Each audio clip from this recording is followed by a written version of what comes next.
الحمدللہ رب العالمین، الصلاۃ والسلام علی رسولہ النبی الکریم وعلی آلہ واصحابہ اجمعین۔ الحمدللہ الحمدللہ الذی ہدانا لہذا وما کنا لنہتدی لولا ان ہدانا اللہ۔ رب اشرح لی صدری ویسر لی امری واحلل عقدۃ من لسانی یفقہوا قولی، آمین یا رب العالمین۔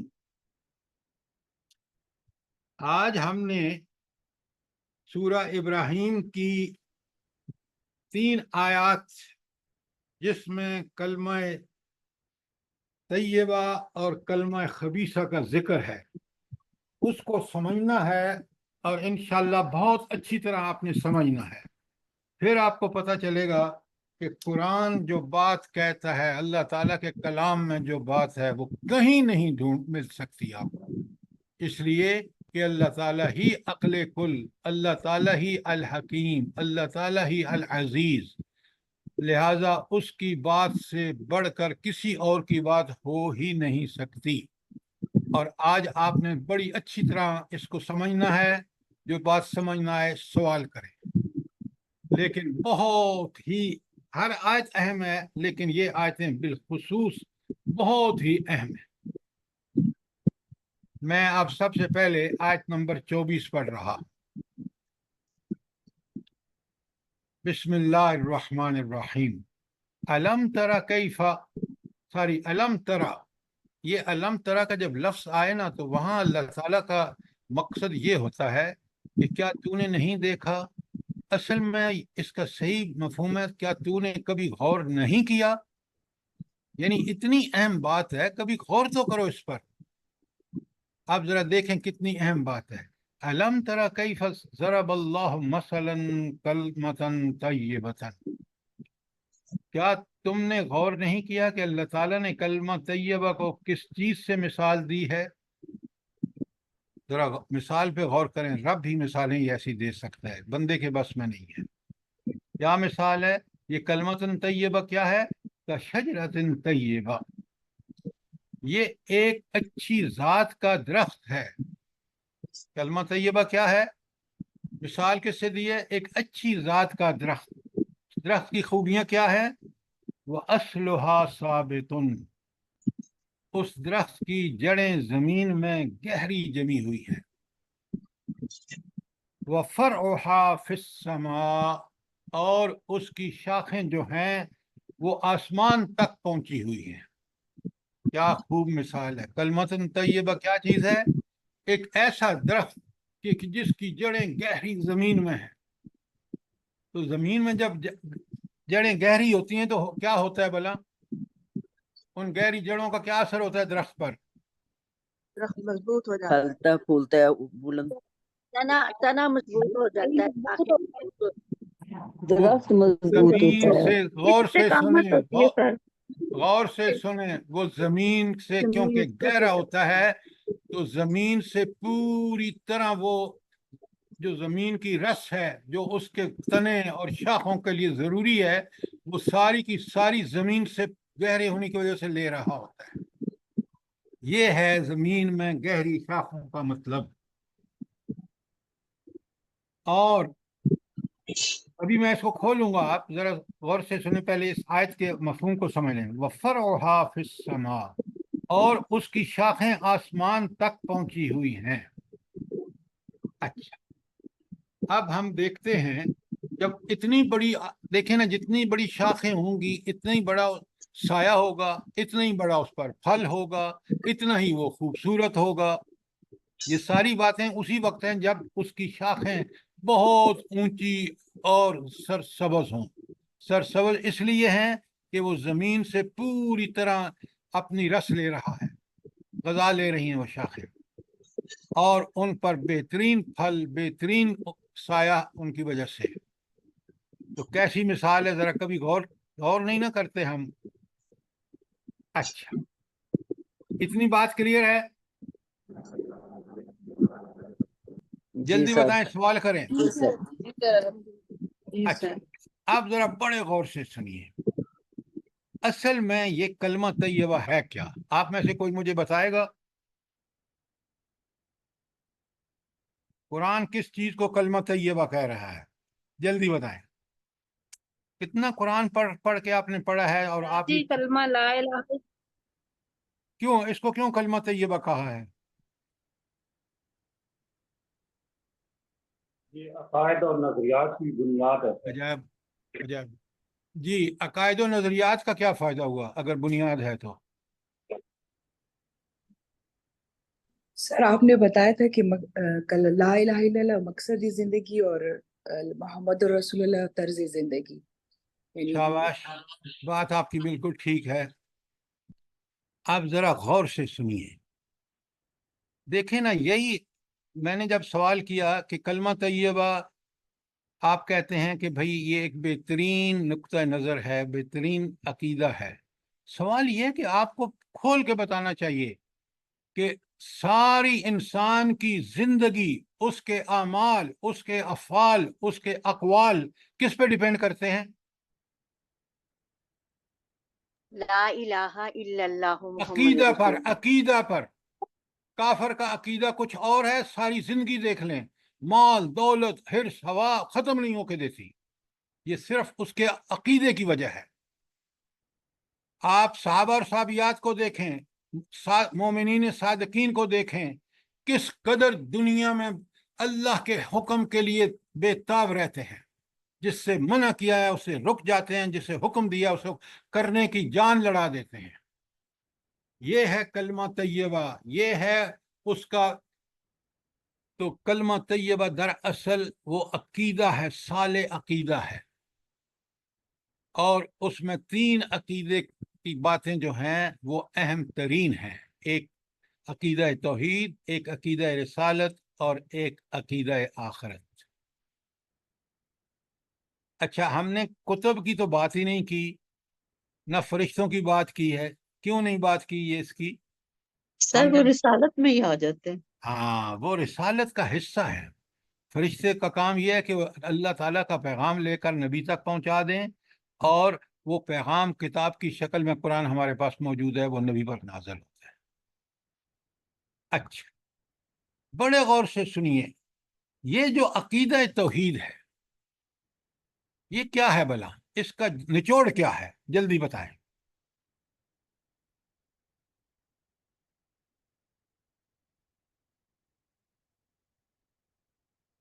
آپ بڑے غور سے سنیے، بڑے غور سے سنیے اور سمجھیے بات کو.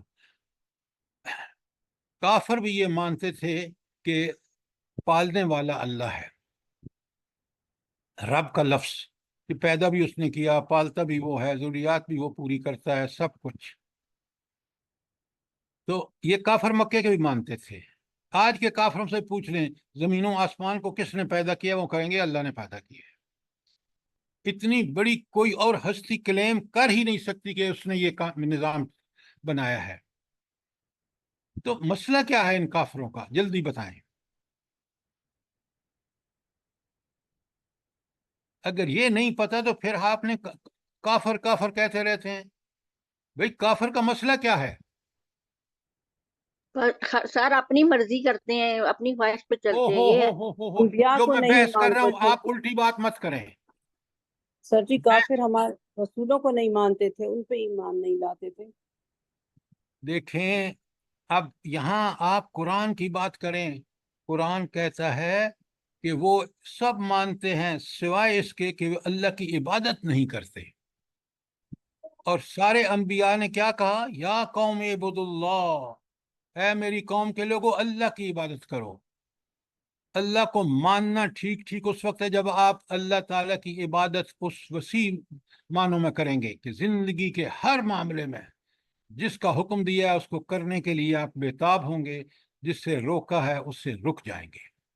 یہ ہے عبادت، اور عبادت کا ہی انکار انسانوں نے ہمیشہ کیا ہے. آج آپ کے ملک میں جو حکمران کر رہے ہیں، جو ججز کر رہے ہیں، وہ دراصل سب مانتے ہیں کہ اللہ مانتے ہیں نا، تو پھر کیا چیز نہیں کرتے؟ بتائیں، جلدی بتائیں. احکام پورے نہیں کرتے، اللہ کی اللہ عبادت کی نہیں عبادت پڑھتے، نہیں کرتے. یہ کیا بات کر رہے نماز ہیں؟ نہیں پڑھتے. اللہ کی عبادت نہیں کرتے.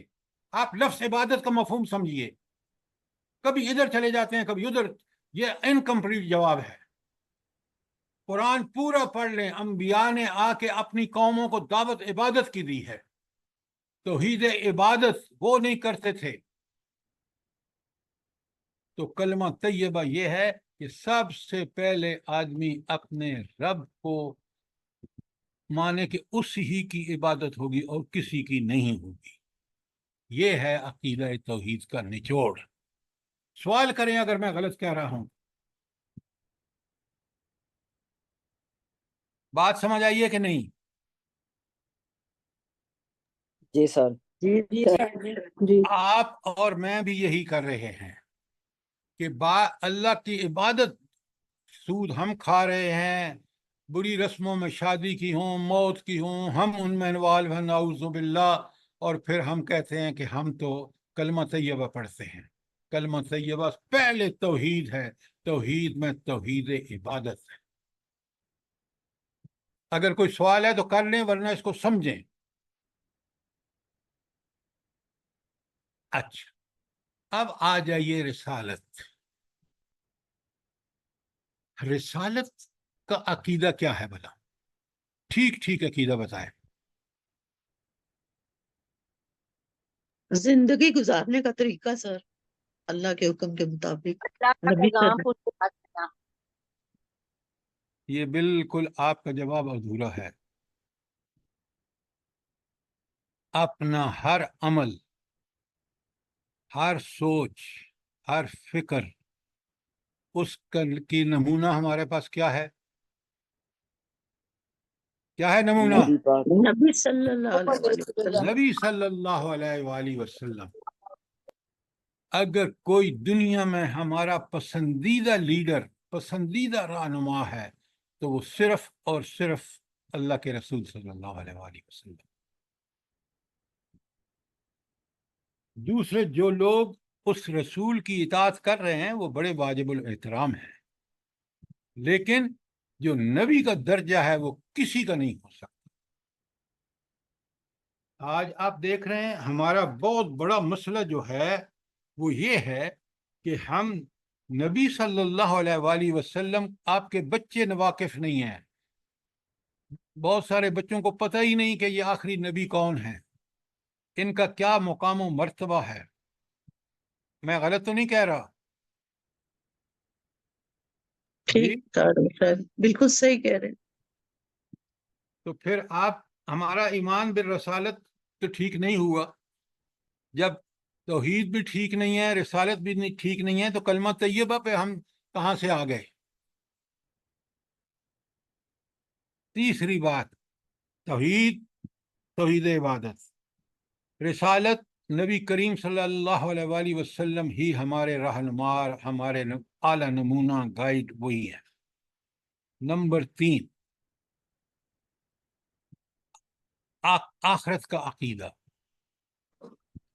یہ آخرت کا عقیدہ قرآن کی نظر میں کیسا ہونا چاہیے؟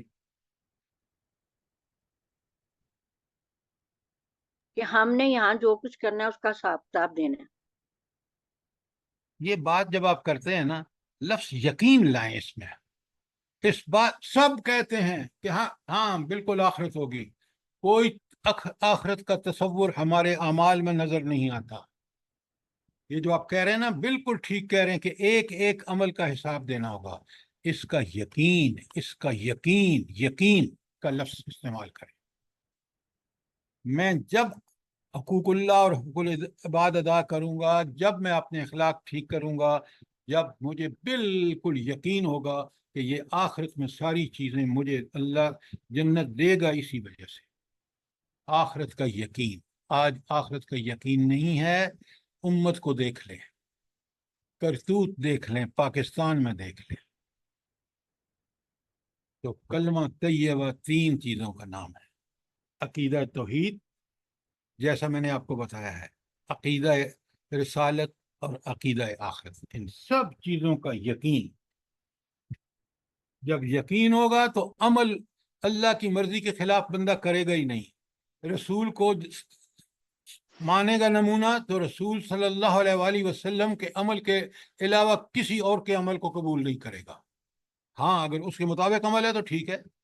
اور تیسری بات، اس کو بالکل یقین ہے کہ میں آج جو کسی سے ذرا بھی فراڈ کروں گا، قیامت کے دن اللہ مجھے پکڑے گا اور اس کی سزا دے گا. تو میں کبھی فراڈ نہیں کروں گا، کبھی جھوٹ نہیں بولوں گا، کبھی برے اخلاق نہیں اپنا. یہ ہے کلمہ طیبہ کا معنی. اگر یہ کلمہ طیبہ پہ اس طرح میرا یقین ہے تو یہ پھر اس درخت کی مانند ہے جس درخت کی جڑیں بڑی گہری اور جو پھل دے جا رہا ہے. اب ذرا مجھے بتائیں کہ کلمہ طیبہ کا مفہوم سمجھ آیا کہ نہیں آپ کو؟ جی جی سر. سر.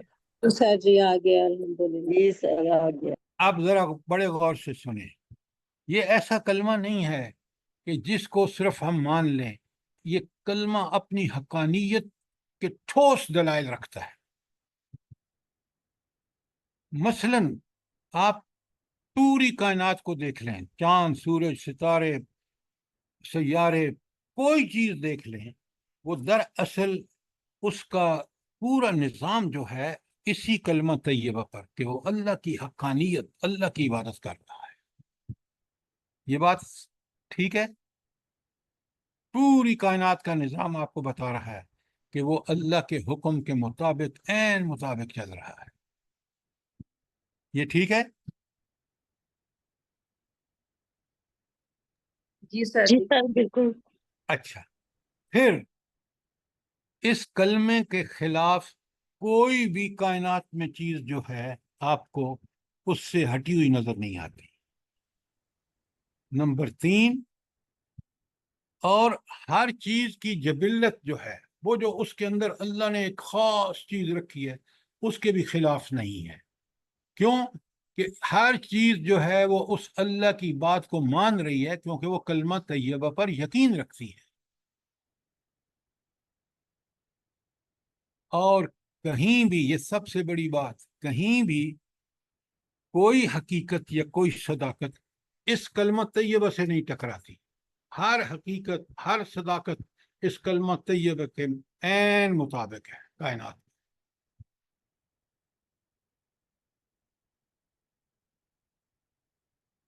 اسی لیے زمین کا پورا انتظام جو اللہ نے اپنے ذمہ لے رکھا ہے وہ اس کلمہ طیبہ سے تعاون کر رہا ہے، اسی کے مطابق چل رہا ہے. اور آسمان کا پورا نظام جو ہے، پورا عالم جو ہے، سورج، چاند، ستارے، آسمان، یہ سارے کے سارے اس کا خیر مقدم کر رہے ہیں. یہ بڑی زبردست بات ہے. یہ ہے کلمہ طیبہ اور یہ ہے اس کے فائدے. کلمہ طیبہ وہ عقیدہ ہے.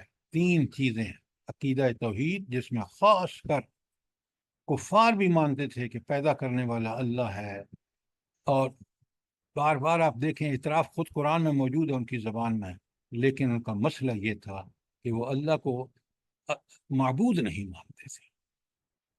اس لیے ہر نبی نے آ کے کہا یا قوم اعبدوا اللہ.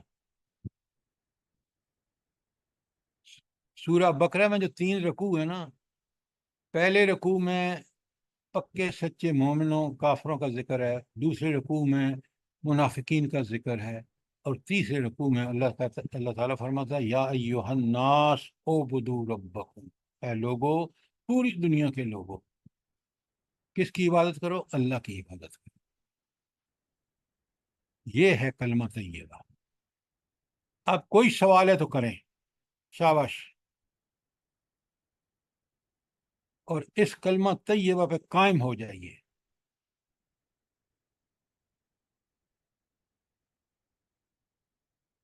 اب میں ایک دفعہ پھر اس کی سمری آپ کو خلاصہ پیش کر دیتا ہوں. کلمہ طیبہ کا لفظی معنی ہوگا پاکیزہ بات، اور اس کا شرعی معنی ہوگا قول حق اور عقیدہ صالح. چاہیں تو لکھ لیں، قول حق یا عقیدہ صالح. اور عقیدہ صالح میں 3 چیزیں ہیں: توحید، رسالت اور آخرت، جس کی میں نے آپ کے سامنے تفصیل بیان کی۔ یہ وہ کلمہ طیبہ ہے جو کائنات، پوری کائنات جو ہے اس کے مطابق اس کے حق میں دلیل ہے۔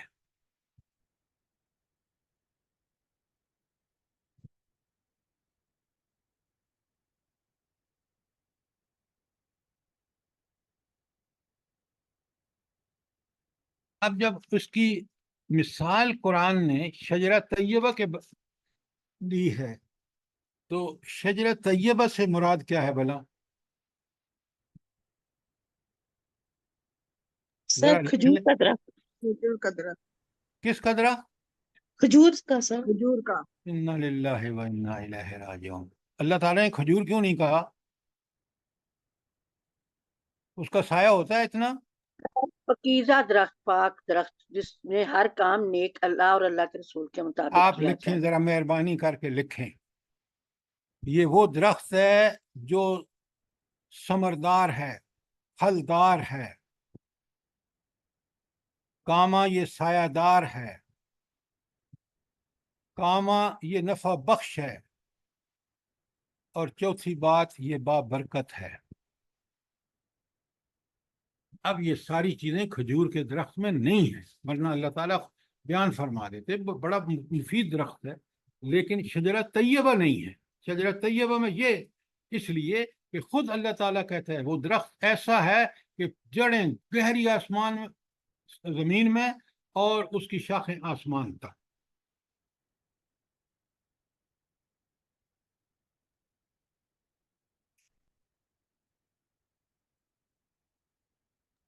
سر جی یہ ذرا دوبارہ ریپیٹ کریں، درخت پاکیزہ ہے، سایہ دار ہے، اور جی یہ درخت پھلدار ہے، سایہ دار ہے، نفع بخش ہے، اور بابرکت ہے۔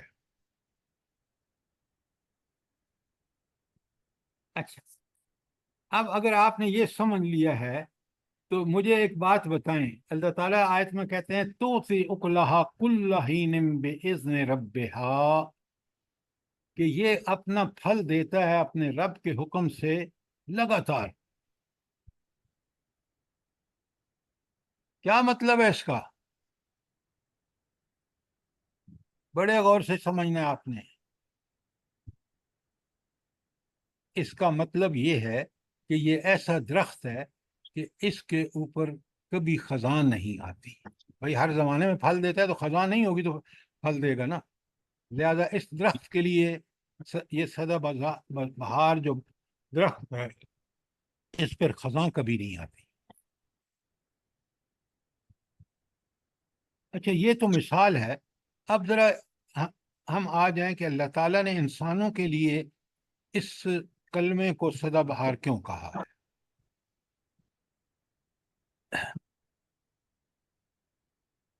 500 روپے انعام ہے جو آپ میں سے بتا دے، اس کا جواب دے دیں۔ اس لیے کہ انسان جو ہے نا مومن اور ایمان والا وہ سدا بہار رہتا ہے، وہ بشری تقاضے سے اگر غلطیاں کر بھی لے تو بس بس بس فوراً بس بس مان بس لیتا ہے۔ کریں آپ، بس کریں آپ، اصل نقطے سے ہی ہٹ گئے۔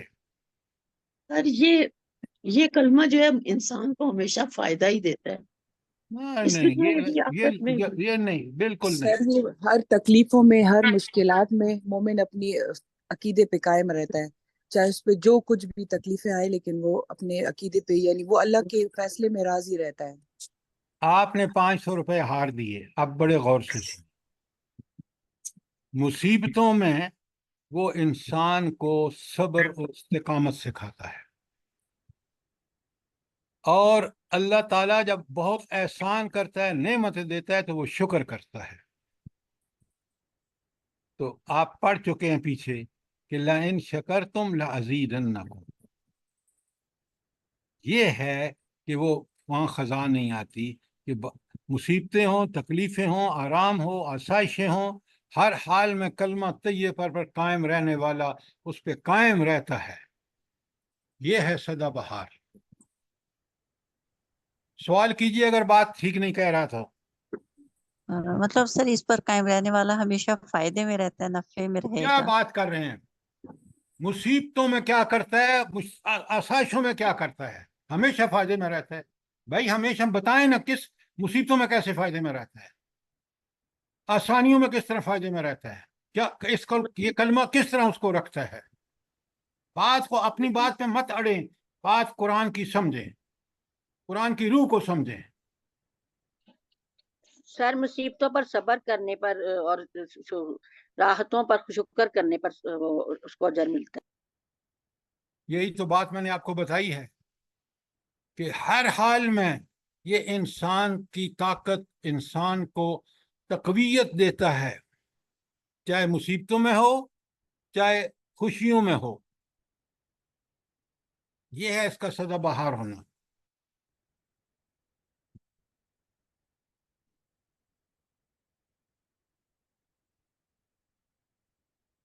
بات کلیئر ہے؟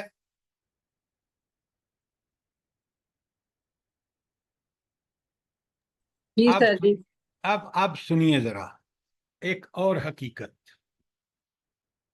اچھا, انسانی فطرت کو بڑے غور سے یہ بات سمجھیے, اندر سے کیونکہ اللہ تعالیٰ نے اس کی فطرت ایسی بنائی ہے کہ فطرت اللہ التی فطر الناس علیہا, پھر اللہ تعالیٰ نے اس کو پیدا اس طرح کیا کہ فلہمہا فجورہا و تقواہا, اس کو نیکی اور بدی دونوں اچھی طرح سمجھا دی. نیکی اس کو پسند, برائی سے اس کو نفرت. وَہَدَيْنَاهُ النَّجْدَيْنِ, اور پھر اس کو دونوں راستے بڑے کلیئرلی بتا دیے, یہ شیطانی راستہ ہے, یہ رحمانی راستہ ہے. یہ تو اندر سے اس کو مل گئی ساری رہنمائی, اور اس کے بعد اوپر سے آسمان سے اللہ تعالیٰ نے انبیاء بھیجے, کتابیں نازل کی, تو دونوں طرف سے اس کو اللہ تعالیٰ نے رحمتوں سے نواز دیا, اندر سے بھی اور باہر سے بھی. یہ ہے کہ یہ کلمہ طیبہ جو ہے وہ اس سدا بہار درخت کی طرح سے ہے جس کی جڑیں گہری ہیں, اندر سے اس کو اللہ تعالیٰ نے پیدا اسی کیا ہے, حق کو پہچانتا ہے, برائی سے نفرت کرتا ہے, حق سے محبت کرتا ہے, اور پھر اسی فطرت کے عین مطابق اللہ تعالیٰ نے انبیاء بھیجے, اور یہ فطرت اسی وقت ٹھیک رہتی ہے, اپنے اصل پہ رہتی ہے, جب یہ اللہ کے دین پر عمل کرتی ہے. کلمہ طیبہ اس کا رہنما ہوتا ہے.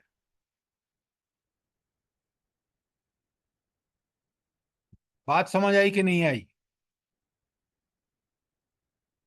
جی سر جی. اچھا, اب ایک اور بات, آخری بات, یہ جو کلمہ ہے نا اس کی برکات ابدی اور دائمی ہے. یہ اسی کی وہی اس کی ایکسپلینیشن ہے کہ مصیبتوں میں بھی اس کا سہارا یہ کلمہ ہے اور آسائشوں میں بھی, اور لہٰذا یہ کلمات, یہ جو برکات ہیں اس کلمہ طیبہ کی, یہ دائمی اور ابدی ہیں, اس کا فیض ہمیشہ جاری رہے گا.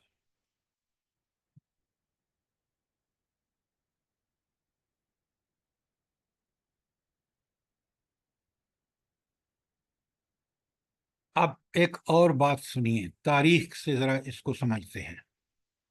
آپ مجھے ایک بات بتائیے, جب یہ کلمہ طیبہ جس کی میں نے تو آپ کے سامنے تشریح کی ہے, جب یہ نبی کریم صلی اللہ علیہ وسلم اور صحابہ اور صحابیات اور پھر خلفائے راشدین کے دور میں یہ رہنما رہا, تو آپ مجھے بتائیں کہ تاریخ میں اس سے بہتر زمانہ کبھی دیکھا ہے انسانوں نے؟ بالکل نہیں سر. تو اس کا مطلب ہے کہ یہ کلمہ طیبہ آج بھی اگر پاکستان میں نافذ ہوتا تو ہم ان بدبختیوں, ان ذلتوں کا شکار نہ ہوتے. جی سر ہم نے اس بالکل. سے انحراف کیا, اس کلمہ طیبہ کو چھوڑا, ہم ساری جہالتوں کے پیچھے چلے, امریکہ مغربی جہالتیں ہم نے ساری اپنائیں, آئی ایم ایف سے لون لیے, ورلڈ بینک سے لون لیے, ایشین ڈیولپمنٹ بینک سے لون لیے. آج معیشت تباہ کن, حکومت کے پاس اللو تھللوں کی وجہ سے اتنے بھی پیسے نہیں ہیں کہ وہ کوئی لوگوں کو تنخواہیں دے, اور آپ دیکھ رہے ہیں کہ ڈیلی پرائسز کبھی گیس کی بڑھ رہی ہیں، کبھی تیل کی بڑھ رہی ہیں، کبھی بجلی کی بڑھ رہی ہیں، کبھی، تو یہ ساری کس لیے ہیں؟ تاکہ کسی طرح سے وہ پیسہ لوٹ کے لو عوام سے اور وہ عیاشیوں اور فاشیوں میں خرچ کریں۔ یہ کلمہ طیبہ کو چھوڑنے کا نتیجہ ہے۔ سمجھیں بات کو، بات ٹھیک ہے یا نہیں؟ بالکل یہی بات ہے 100% سر ٹھیک ہے۔ تو پھر ہم کیوں نہیں غور کرتے، کیوں نہیں قرآن کی طرف پلٹتے، توبہ طائب کیوں نہیں ہوتے؟ اس لیے کہ ہمیں یہ یقین ہی نہیں ہے۔ کلمہ طیبہ میں ہم یقین ہی نہیں رکھتے کہ آخرت یقینی ہے۔ اگر آخرت کا یقین ہوتا تو ہمارے یہ اعمال اور افعال ہرگز نہ ہوتے۔ اگر توحید پر یقین ہوتا تو ہم اللہ کی عبادت کرتے، ہر معاملے میں اللہ ہی کے حکم پر چلتے۔ یہ ہے کلمہ طیبہ، اور کلمہ خبیثہ یہ ہے جس پہ آج مسلم امت چل رہی ہے۔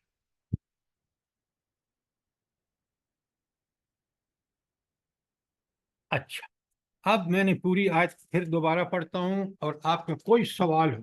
بسم اللہ الرحمن الرحیم۔ الم تر کیف ضرب اللہ مثلا کلمۃ طیبہ، کیا تم دیکھتے نہیں ہو کہ اللہ تعالیٰ نے کلمہ طیبہ کو کس چیز سے مثال دی ہے؟ غور نہیں کرتے ہو؟ کشجرۃ طیبہ، اس کی مثال ایسے اچھی ذات کے درخت کی ہے، اصلھا ثابت، جس کی جڑ زمین میں گہری جمی ہوئی ہے، وفرعھا فی السماء، اور اس کی شاخیں آسمان تک پہنچتی ہیں۔ اب کوئی سوال، کوئی آیت کا ٹکڑا جو ایکسپلینیشن سے رہ گیا ہو؟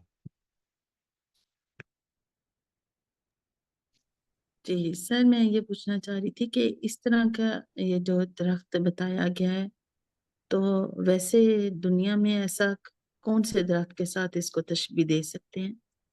آپ کیوں اس چکر میں پڑے ہوئے ہیں؟ اللہ تعالیٰ نے مثال بیان کی ہے۔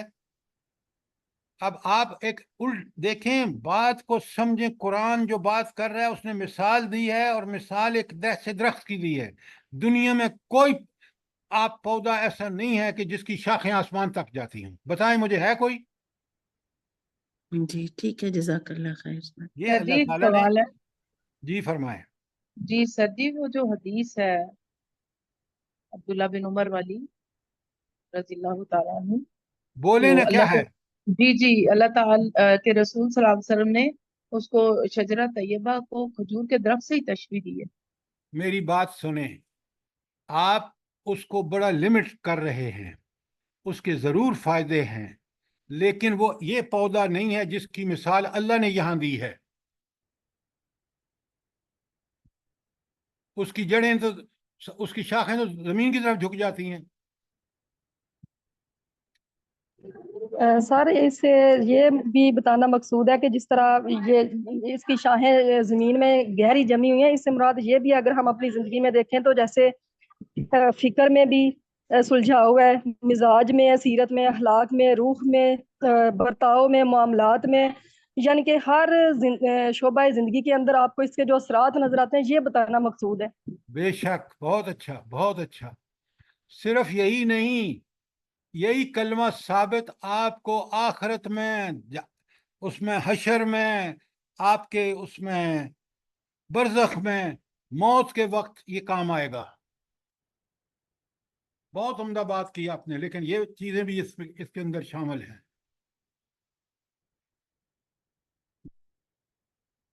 کلمہ طیبہ کو آپ صرف کھجور کی درخت سے مثال نہیں دے سکتے۔ یہ مثال بالکل الگ ہے، کہ جسے آپ نے اس بہن نے بتایا کہ ذرا دیکھو اس کلمے کو۔ میں آپ سے کہہ رہا ہوں کہ موت کے وقت، برزخ میں، حشر کے میدان میں، حساب کتاب کے وقت یہ کلمہ ثابت قدمی اس مومن کو عطا کرے گا۔ ام عبداللہ صاحبہ، یہ حدیث آپ نے پڑھی ہے جس کی میں ذکر کر رہا ہوں؟ جی جی سر جی، پڑھی ہے، عبداللہ بن عمر رضی اللہ عنہ کی تو روایت پھر ہے۔ آپ کھجور کے درخت کو کیوں پکڑے ہوئے ہیں؟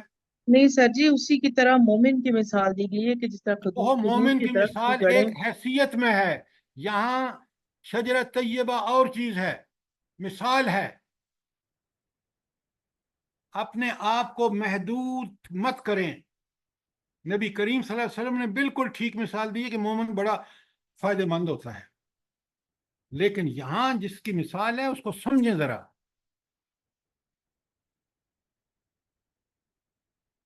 اچھا، اب ہم نے آیت نمبر 24 کر لی. 24 کی ہے سر. کوئی اور سوال کیا کریں تاکہ سوالوں سے چیزیں جو ہیں وہ بہت کلیئر ہوتی ہیں. آیت نمبر 25 کیا ہے بلا؟ ذرا غور سے پڑھیں پہلے.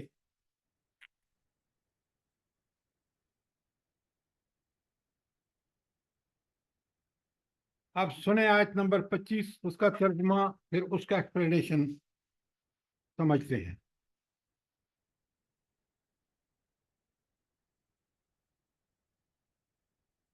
آیت نمبر 25، بسم اللہ الرحمن الرحیم. تؤتی اکلہا کل حین باذن ربہا، ہر آن وہ اپنے رب کے حکم سے پھل دے رہا ہے. یضرب اللہ الامثال للناس، اللہ تعالیٰ مثالیں بیان کرتا ہے لوگوں کے لیے. لعلہم یتذکرون، تاکہ وہ ان کو سمجھیں، اس سے سبق لیں.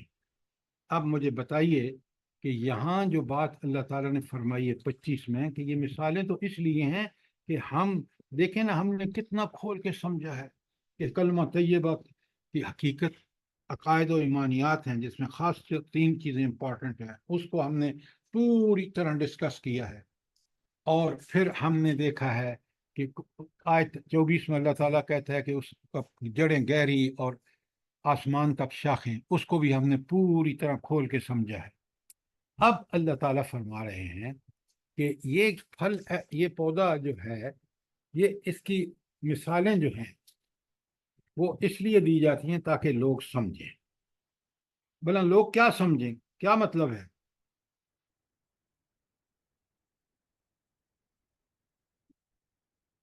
اللہ لوگ کی عبادت کرنا سمجھے، عقیدے کو درست کرنا سمجھے. سر اسی کلمے کو سمجھیں جو اوپر اللہ تعالیٰ نے بتایا ہے. بالکل ٹھیک ہے کہ لوگ اس بات کو سمجھیں کہ اگر میں فرد ہوں تو اپنی زندگی کلمہ طیبہ کے مطابق اس کو استوار کروں.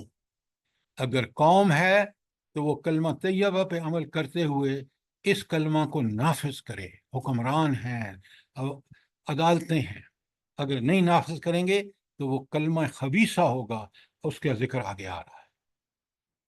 اچھا، اب میں نے جو 25 آپ کے سامنے پڑھی، تو تھی اکلہا کل حین باذن ربہا، ہر آن اس کا درخت جو ہے، اس کا پھل جو ہے وہ اس کے کام آتا ہے. نمبر 1، اس میں خزاں کبھی نہیں آتی. اس کا مطلب نمبر 2، دنیا میں انسان تکلیف میں ہو، مصیبت میں ہے، خوشیاں ملیں، آسائشیں ملیں، وہ ہر حال میں اس کلمہ طیبہ کی وجہ سے مصیبتوں پر صبر کرتا ہے.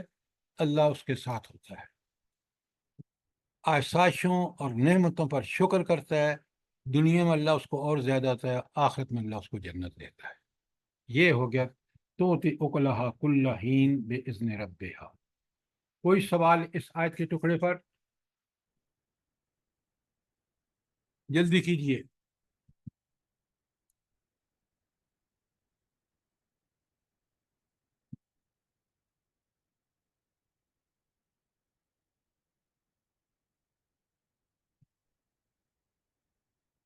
اچھا، یہ جو آگے ٹکڑا ہے بڑے غور سے سنیے. وَيَضْرِبُ اللَّهُ الْأَمْثَالَ، اللہ تعالیٰ مثالیں بیان کرتے ہیں للناس، لوگوں کے لیے. لَعَلَّهُمْ يَتَذَكَّرُونَ، تاکہ وہ ان سے سبق لیں، وہ ان کو پوری طرح سمجھیں. کیا مطلب ہے اس کا؟ اس آیت کا مفہوم کیا ہے؟ بڑے غور سے سنیے، پہلے لکھ لیجئے. یہ مخاطبوں کو تنبیہ اور انذار ہے، اور اللہ تعالیٰ کے احسان کی یاد دہانی ہے. اچھا، مخاطبوں کو تنبیہ کیوں ہے بلا؟ کیوں انذار ہے ان کے لیے اس آیت کے اس ٹکڑے میں؟ یضرب اللہ الامثال للناس لعلہم یتذکرون. جلدی بتائیں. بڑا آسان ہے. اگر وہ اس سے نصیحت اور سبق حاصل نہیں کریں گے تو ان کے لیے کیا ہے پھر؟ تنبیہ. تنبیہ اور انذار ہے کہ نہیں مانو گے.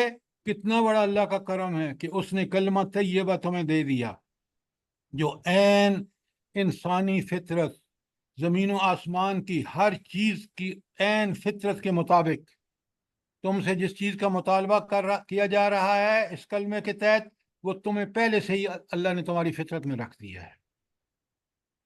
تو یہ تو ہو گیا نہ ماننے والوں کو انذار. اور دوسرا یہ اس احسان کی جو رب نے بندوں پر کیا کہ ان کو کلمہ طیبہ بذریعہ کتابیں قرآن مجید اور نبی کریم صلی اللہ علیہ وسلم کے ذریعے دے دیا.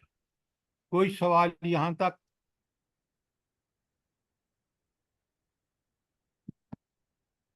تو نادان ہوگا وہ شخص جو اس کی قدر نہیں کرے گا.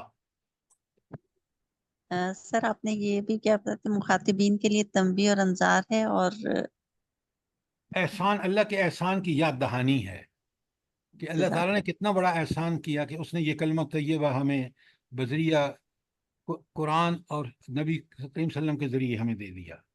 تو اس احسان کو یاد دہانی کرائی جا رہی ہے اہل ایمان کو، اور منکروں کو ڈرایا جا رہا ہے، تنبیہ کی جا رہی ہے. بات کلیئر ہے؟ جی جی سر جزاک اللہ. اچھا، اب آیت 25 اور 26 بالکل میں نے کھول کے آپ کے سامنے رکھ دی ہے. کوئی سوال ہو تو کریں، لیکن سمجھیں اس کو، اس لیے کہ یہ بڑی اہم بات ہے.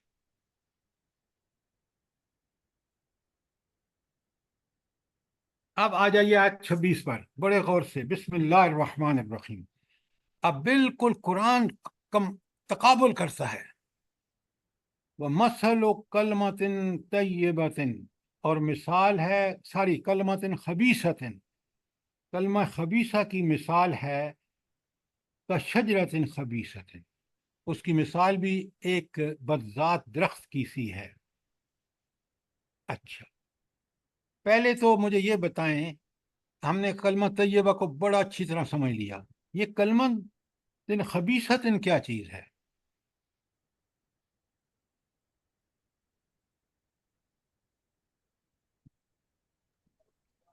پر یہ شیطان کا رستہ ہے. اب صرف شیطان کیوں کہہ رہے ہیں؟ باطل ہر وہ توحید کے اپوزٹ شرک آ جاتا ہے پھر سر. ہر وہ جزاک اللہ، ہر وہ کلمہ جو اس کلمے کے برخلاف ہے، ہر کلمہ.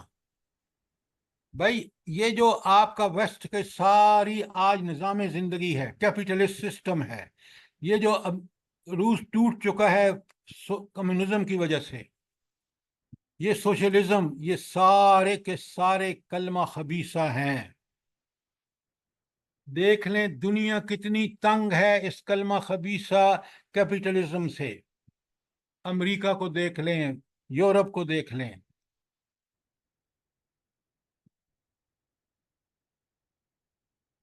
بات کو سمجھیں، بڑا کلیئرلی سمجھیں.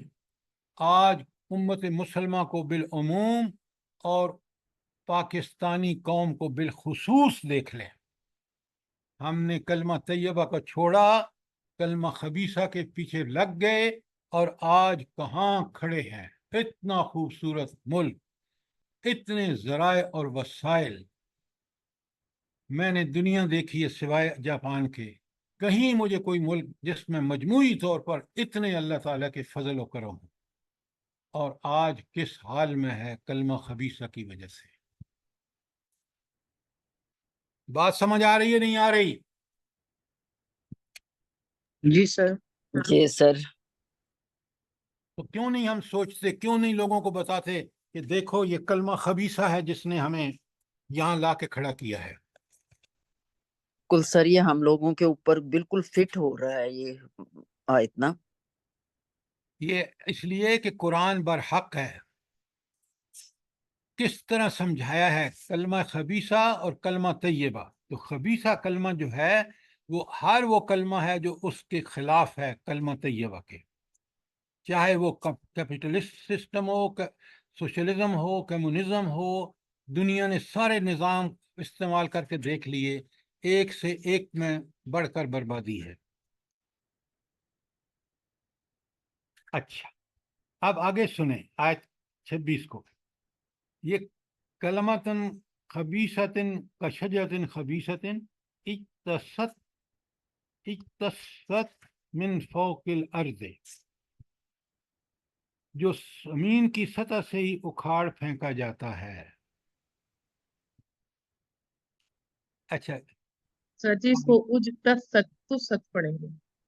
تست، ہاں جی، تو یہ کلمہ زمین سے ایسے ہی اکھاڑ پھینکا جاتا ہے۔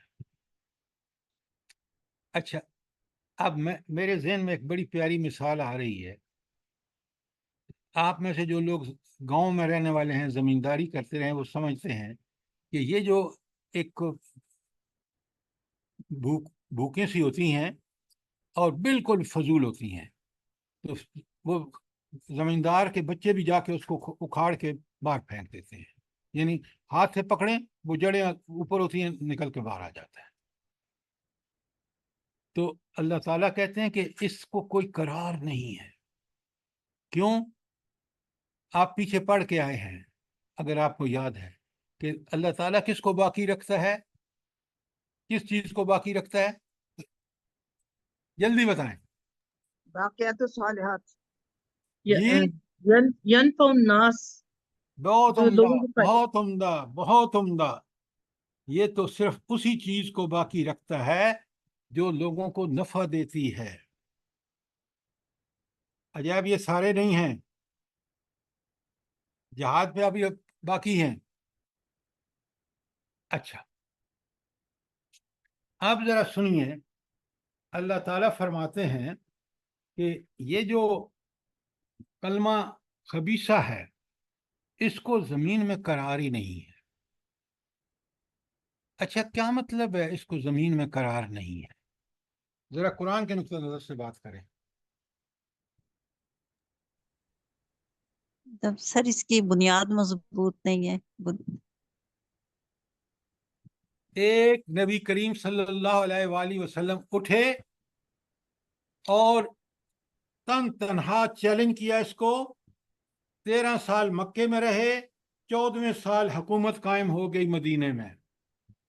تو اس لیے کہ اس کا کلمہ پوری دنیا میں آپ دیکھیں، آپ جب دنیا سے تشریف لے گئے تو پورا عرب جو تھا وہ اس کلمے کے وجہ سے، دنیا کے بے وقوف ترین لوگ اس کلمے کی وجہ سے عقل مند اور اہل دانش بن گئے تھے، اور ان کا نظام آج بھی عمر لاز کے نام سے مغرب میں مشہور ہے۔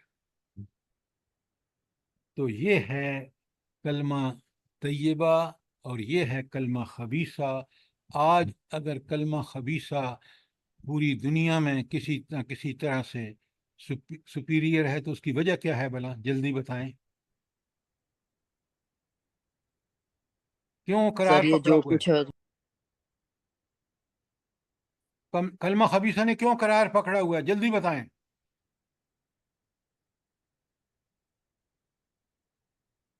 اللہ کے سر بندوں کو، امت مسلمہ سوئی ہوئی ہے، بغیرت ہے، ایمان کی غیرت نہیں ہے، اس میں عقیدہ ٹھیک نہیں ہے، اس کا عمل ٹھیک نہیں ہے، ورنہ اس کو اڑا کے رکھ دیتے اگر یہ کلمہ طیبہ پہ عمل کرنے والے ہوتے تو۔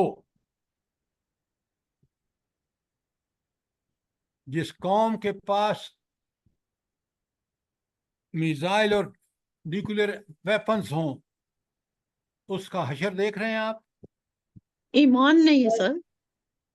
کلمہ طیبہ نہیں ہے، ایمان نہیں ہے، بالکل ٹھیک کہہ رہے ہیں آپ۔ جہاد کا جذبہ ختم ہو گیا ہے، بے حیائی پھیلائی جا رہی ہے۔ بالکل آپ نے ٹھیک کہا، جذبہ جہاد ختم، بے حیائی کے پیچھے ہم دوڑ رہے ہیں۔ وہ ہمیں اور ذلیل، جس شخص کی عزتیں، جس قوم کی عزتیں نیلام ہوتی ہوں، وہ قوم کب ترقی کر سکتی ہے؟ اس لیے کہ ہم کلمہ خبیثہ کے پیروکار ہیں۔ بات سمجھ آ گئی ہے آپ کو آیت 26 کی؟